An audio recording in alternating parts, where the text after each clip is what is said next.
Hello বন্ধুরা, দেখুন এই সেই সৌদি খেজুর গাছ, যা আমি এর আগে ভিডিওয়ে দেখাইছি যে আমার 65 পিস মতো গাছ লাগানো আছে। এই যে এই বাদলটা দেওয়া হচ্ছে, মাঝে এই ঝড়াইছিল, ঝড়ে গাছটা হেলে গিয়েছিল, এই জন্য বাদল দিয়ে সোজা করে রেখে দেওয়া।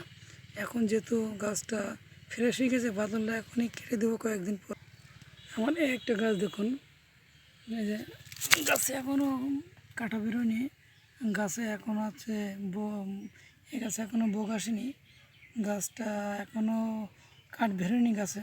আশা করা যায় কয়েকদিন পরে কাঠটা বেড়ে যাবে। এই গাছটা এসে গেছে আজ মরিয়াম খেজুরের গাছ, এটা করলাম। এই যে অনেকটা গাছ আছে, গাছ অনেক অনেক বড় বড় গাছ আছে, আমার অনেক গোড়াদোলা গাছ আছে।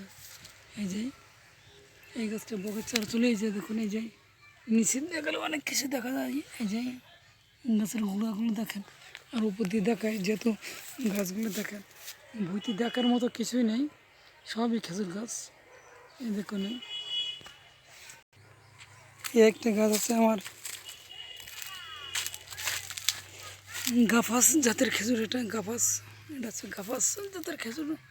মাঝে আমি ঝড়ে এলে গেছিলো বিদায় গোড়ায় বালি দিয়ে দিছি, গাছে এখনও বোক আসেনি। একটা গাছে গাছগুলো দেখে নে,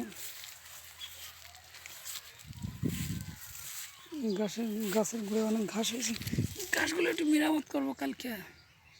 এই গাছের বোক দেখেন, প্রতিটি গাছে বোক। হ্যালো বন্ধুরা, আমার সেই সৌদি খেজুর বাগান থেকে আমি ভিডিও করছি। আগামীতে আপনাদের যদি দোয়া থাকে, আশা করা যায় অনেক দূর এগিয়ে যাব। আপনারা সবাই দোয়া করবেন আমার জন্য।